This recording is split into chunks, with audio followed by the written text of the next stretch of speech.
Bonjour à tous. Eh bien, donc il est temps d'aborder la dernière session avant la conclusion de cette journée.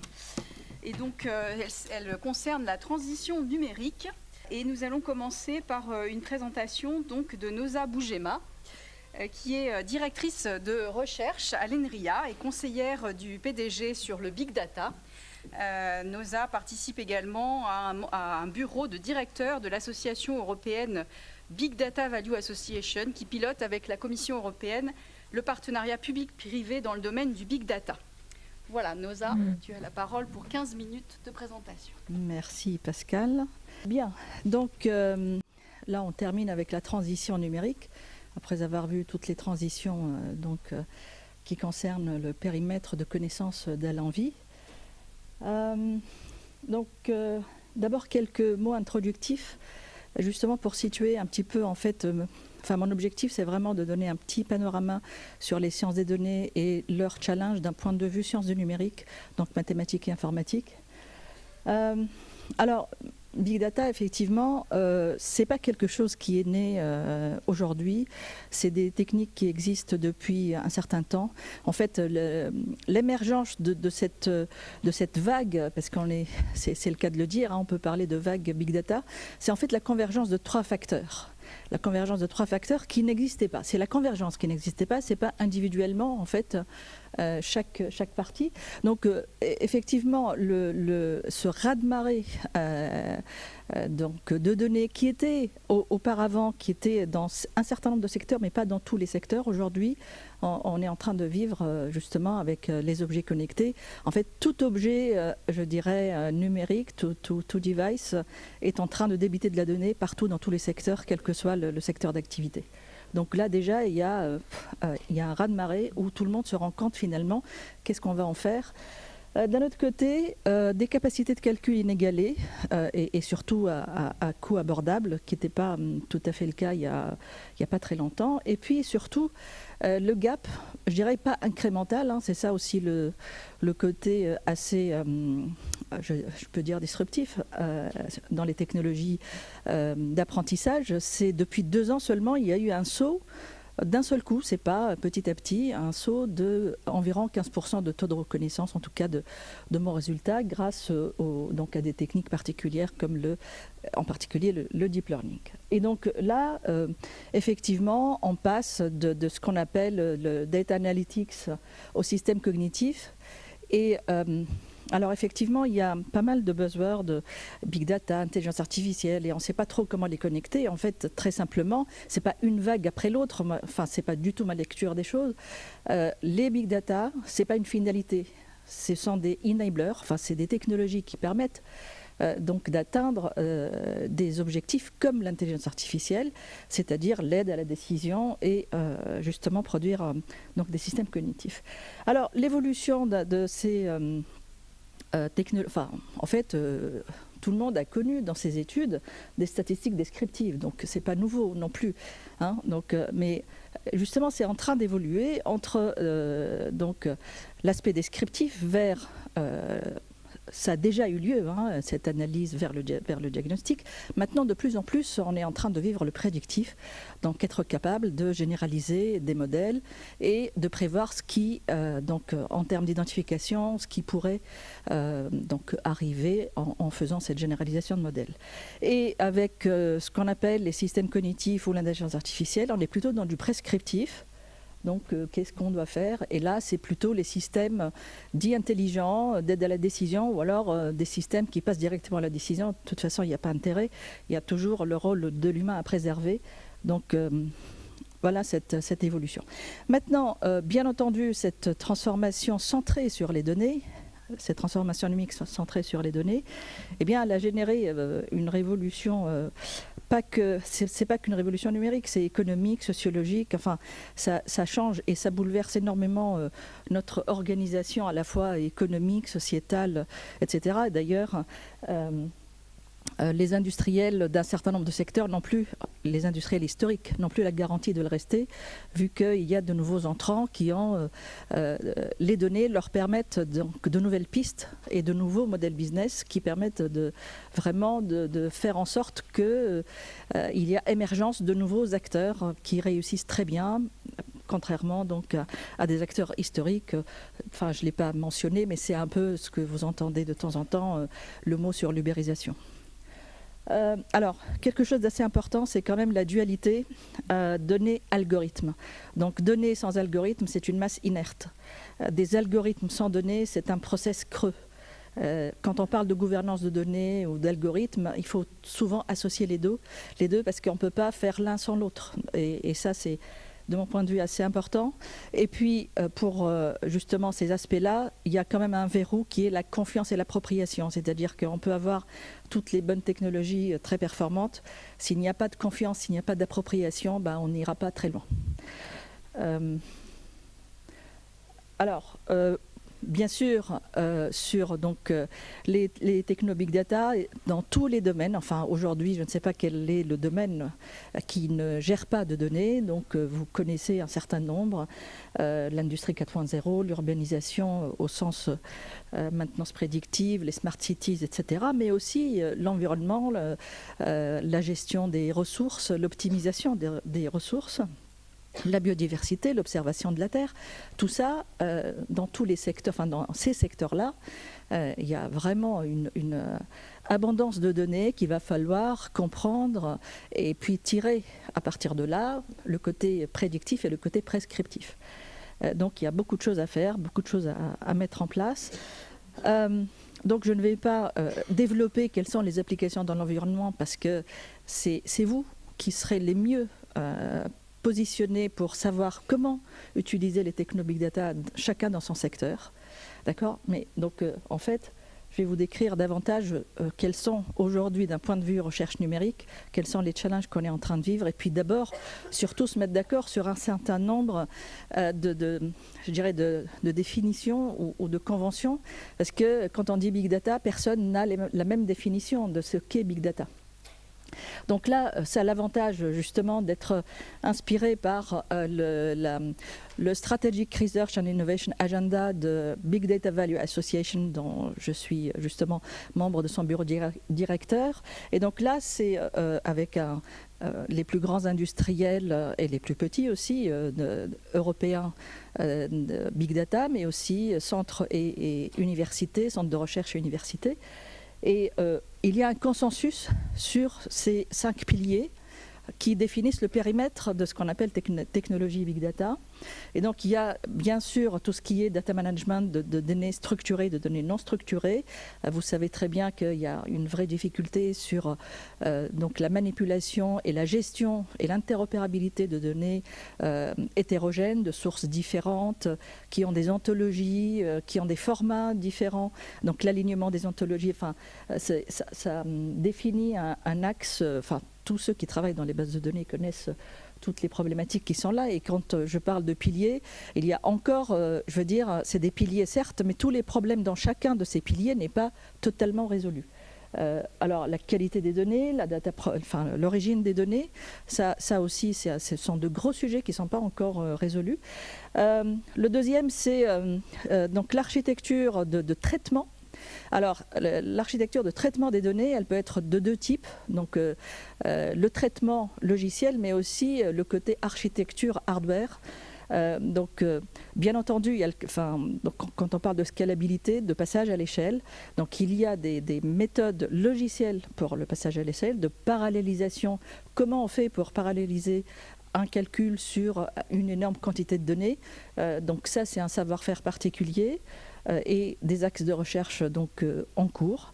Mais en même temps, justement, donc la partie basse consommation d'énergie, c'est aussi une question de passage à l'échelle, mais d'un point de vue hardware, d'un point de vue matériel. Et sur ce point-là, c'est plus facile à dire qu'à faire en fait.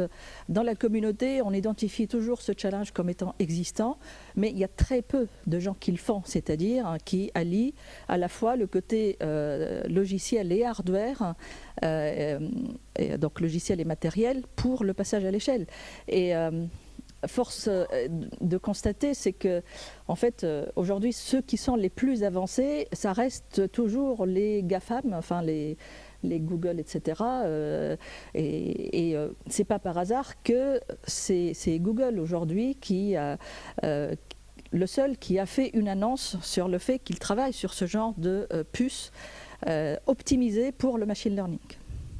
Ça, je vais dire, même au niveau européen ou international, c'est un objectif qui est toujours mis en avant, mais c'est des communautés scientifiques qui ne savent pas encore travailler ensemble, qui ont des conférences différentes, etc.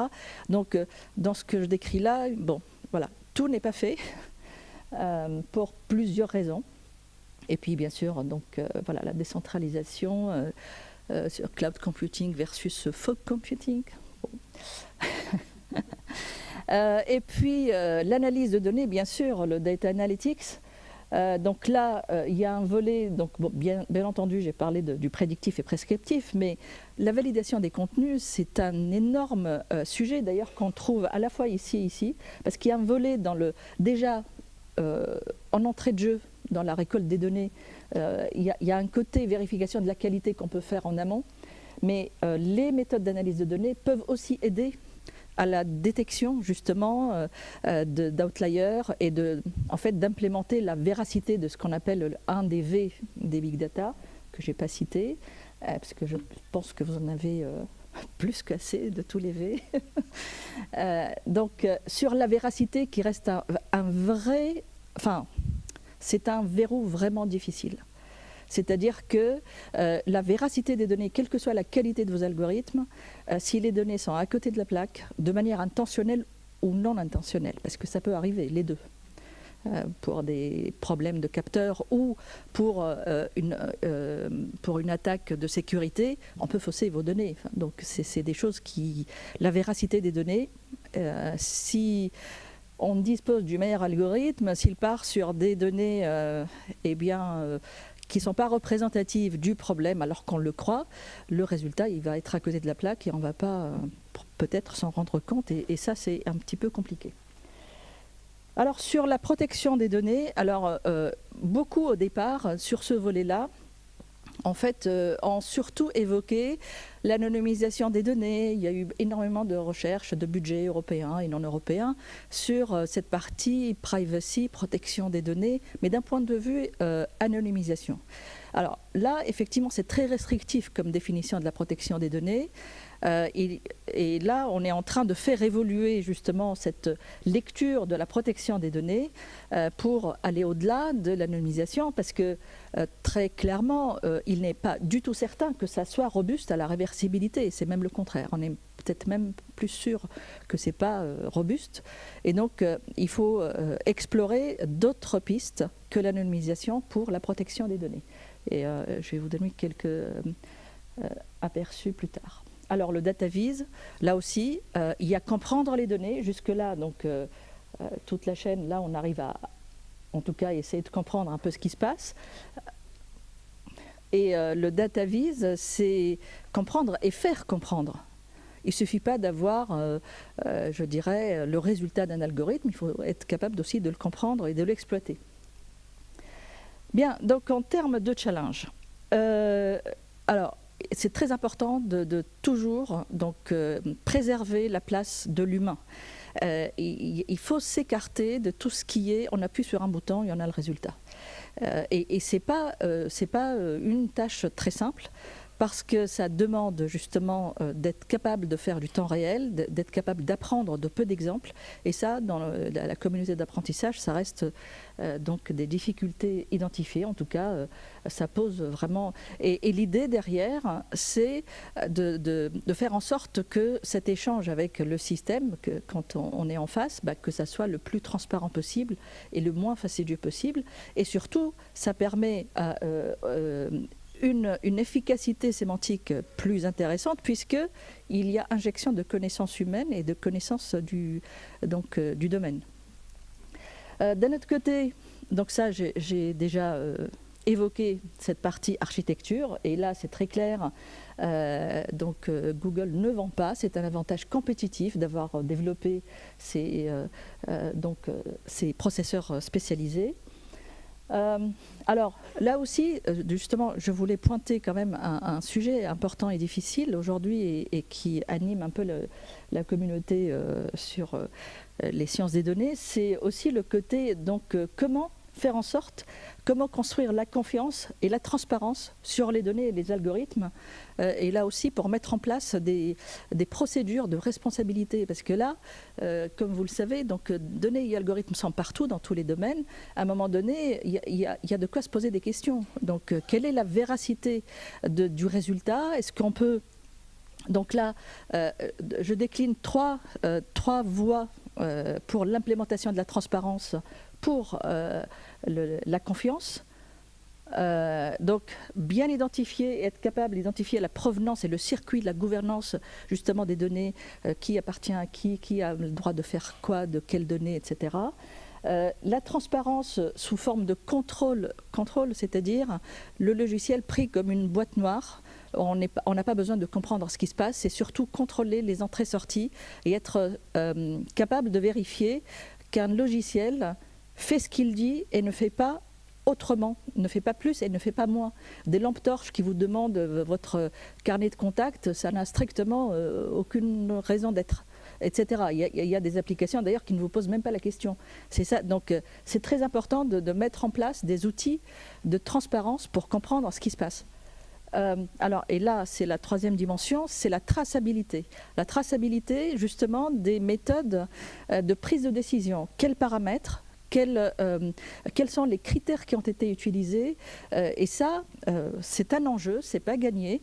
D'un autre côté, il y a un certain nombre d'études très récentes sur comment je peux faire confiance à un algorithme. Et quand je dis ça, c'est pas juste un état d'âme, c'est que il y a des exemples. Moi qui ai travaillé sur la vision par ordinateur, quand on construit un modèle pour la reconnaissance d'un objet, parfois quand on veut visualiser les régions d'une image qui ont voté pour le modèle d'un objet particulier, et parfois on se rend compte que en fait ce sont les régions qui décrivent le contexte de l'objet et pas l'objet lui-même. Donc en fait on a construit le modèle du contexte, c'est pas le modèle de l'objet. Alors transposer ce cas de figure dans d'autres domaines. Donc c'est très important de comprendre ce qui se passe, parce que quand il s'agit de faire des recommandations de voyage ou des choses comme ça, où il n'y a pas d'enjeu, il n'y a pas de risque, c'est pas problématique. Mais quand on est dans des domaines qui engagent donc des décisions sur la santé, en tout cas des décisions sensibles, c'est très important, s'il y a problème, d'être capable d'avoir cette traçabilité algorithmique.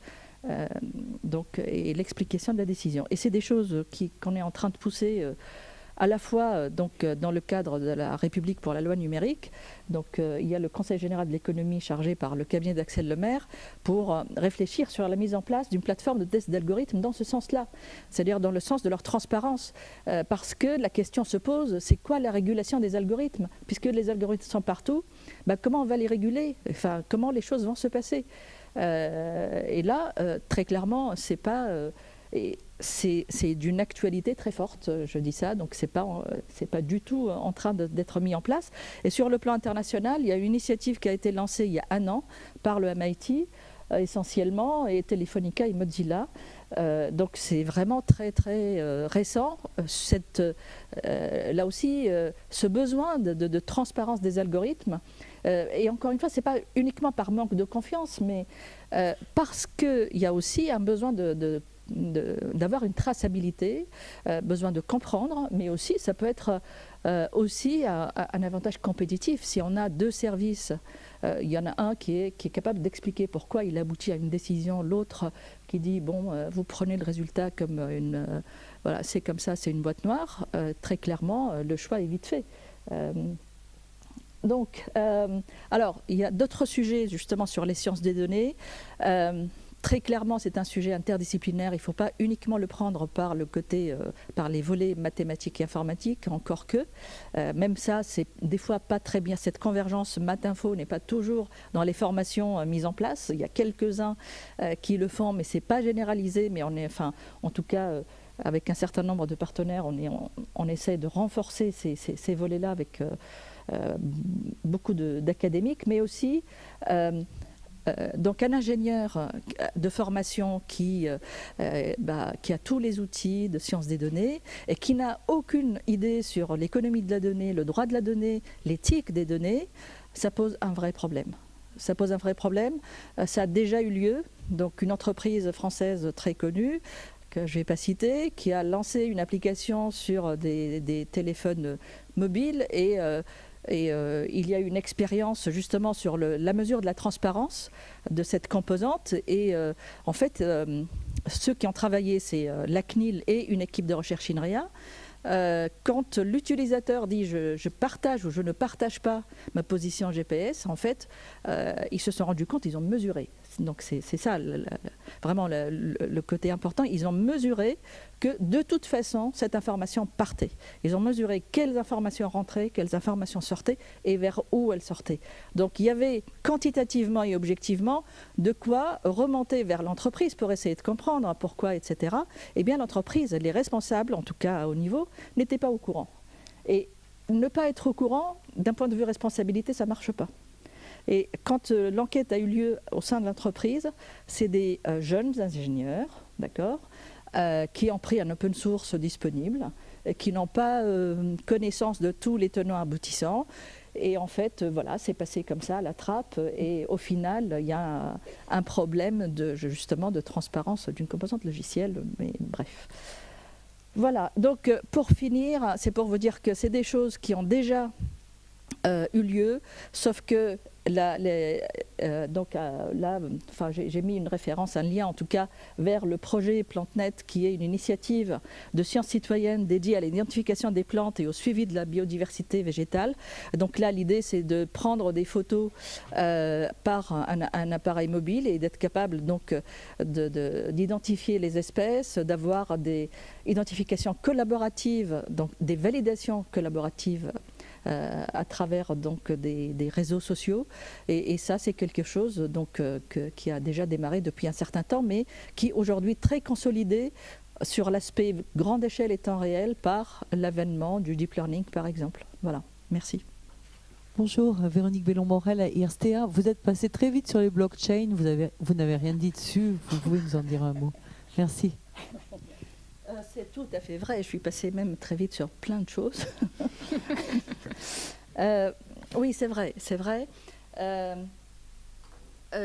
Alors, effectivement, blockchain, ça déchaîne un petit peu... Enfin, il y a de bonnes raisons pour qu'il y ait autant de discussions autour de ça, parce qu'il y a effectivement un changement fondamental du modèle de confiance entre un modèle centralisé et un modèle décentralisé. Donc c'est vrai que finalement, il n'y a pas de tiers de confiance, c'est tout le monde, c'est la chaîne, c'est distribué. Donc oui, c'est a priori, je dirais même que ça perturbe un peu. Mais aujourd'hui, ce modèle-là ne marche que sur la monnaie, sur la crypto-monnaie, les bitcoins. Et quand je dis ça, c'est-à-dire que oui, conceptuellement, ça ouvre des voies nouvelles. Sauf qu'il faut vraiment être conscient que c'est des technologies aujourd'hui, énergivores et qui ne passent pas à l'échelle. C'est-à-dire si vous avez une application qui nécessite du temps réel, ne comptez pas sur le blockchain aujourd'hui, peut-être un jour, mais pas aujourd'hui. Donc en fait, ça dépend des cas d'usage. Sur la crypto-monnaie, les bitcoins, il n'y a pas de besoin de temps réel, il y a une transaction qui doit être validée. Donc voilà. Parce qu'en fait, il y a le parcours de toute la chaîne pour la validation, et ça prend énormément de temps, c'est énergivore. Donc pour l'environnement, très franchement, c'est pas encore le moment pour généraliser ça. Voilà. En fait, vous avez évoqué le fait que la communauté des data scientists ne pouvait pas tout faire et imaginer tous les usages. Et donc, en fait, la transition numérique va être aussi au service de la transition écologique et de la transition climatique, pour bien comprendre. Ce qui veut dire que nos communautés doivent aussi se rapprocher de la vôtre pour aborder les bonnes questions, etc. Tout à fait. Ce n'est pas du tout les data scientists qui vont dire à une communauté métier comment il faut faire les choses. Très clairement, d'abord, il faut arriver à se comprendre pour que, voilà, il y a le métier qui dit j'ai telle donnée, je ne sais pas qu'est-ce que j'en fais, ou alors j'ai telle donnée, je sais ce que j'en fais, mais je ne sais pas comment le faire. Est-ce que c'est possible d'eux? Est-ce que alors là, bon, il y a des choses probablement sur étagère, mais probablement tout n'est pas sur étagère. Et là, c'est intéressant parce que finalement, c'est une émulation de recherche des deux communautés, parce que ça peut. Et d'ailleurs, le projet PlanteNet, ça a été une illustration de cette émulation de deux communautés, donc à la fois en recherche en biodiversité, mais qui a très clairement été à l'origine de publications en informatique et en moteur de recherche d'information multimédia, très clairement. Merci. Une dernière question. Mais vraiment, votre point est important parce qu'il ne faut pas attendre que les choses viennent vers vous et sur un plateau. Non, il faut y aller. Il faut réfléchir sur comment on peut exploiter. Très certainement, il faut éviter que les données dorment. Parce que si ça dort chez vous, ça ne dormira pas chez les autres. Bonjour, oui, merci beaucoup pour votre exposé. J'avais une question. Vous avez dit qu'il fallait laisser la place à l'humain. Oui. Alors, est-ce que c'est vraiment toujours le cas? C'est-à-dire, est-ce que les machines de plus en plus intelligentes, connectées entre elles, même quand elles échangent entre elles, le souci de l'humain, il n'est peut-être pas évident. Donc, est-ce que vous pouvez commenter un peu sur cette question qui pose des questions de fond? Oui. Bon, d'abord, c'est une conviction. Mais au-delà de la conviction, c'est pas une chose facile à mettre en place. Hein. Il faut savoir que technologiquement, c'est pas facile. Dès qu'on met l'utilisateur dans la boucle, d'abord on ralentit, d'une part, et d'autre part, on contraint le système à apprendre à partir de peu d'exemples. Alors que la plupart des méthodes d'apprentissage aujourd'hui, apprennent beaucoup du passé, mais pas d'informations qui rentrent en temps réel. Donc rien que ça, c'est des choses qu'on a mis.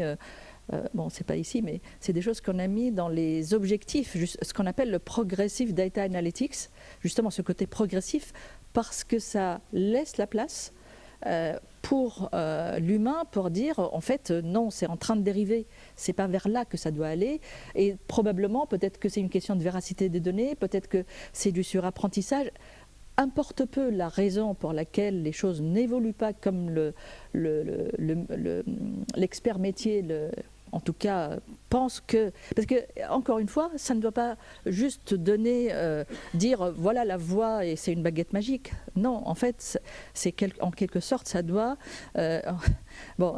Là, ça m'amène à faire la comparaison un peu entre la révolution industrielle, à un moment donné, qui était très mécanique et qui remplaçait un peu l'effort physique, donc qui limitait l'effort humain vers certaines tâches. Et en fait, cette transformation numérique est un peu du même acabit, mais en fait, c'est plus pour le temps cerveau, en fait, en gros. Donc, il faut voir que les algorithmes de machine learning, en fait, sont là pour digérer une quantité de données que probablement le cerveau humain est incapable, et puis surtout dans un temps qui est très intéressant. Et plutôt, donc c'est pour aider l'humain, mais pas pour finalement lui dire c'est ça qu'il faut faire. Ça n'a aucun sens. C'est pour ça qu'il faut toujours avoir du recul sur les technologies. Et il n'y a pas de baguette magique. L'humain, il doit rester toujours au centre. Et encore une fois, c'est pas quelque chose d'aisé à implémenter. Merci beaucoup.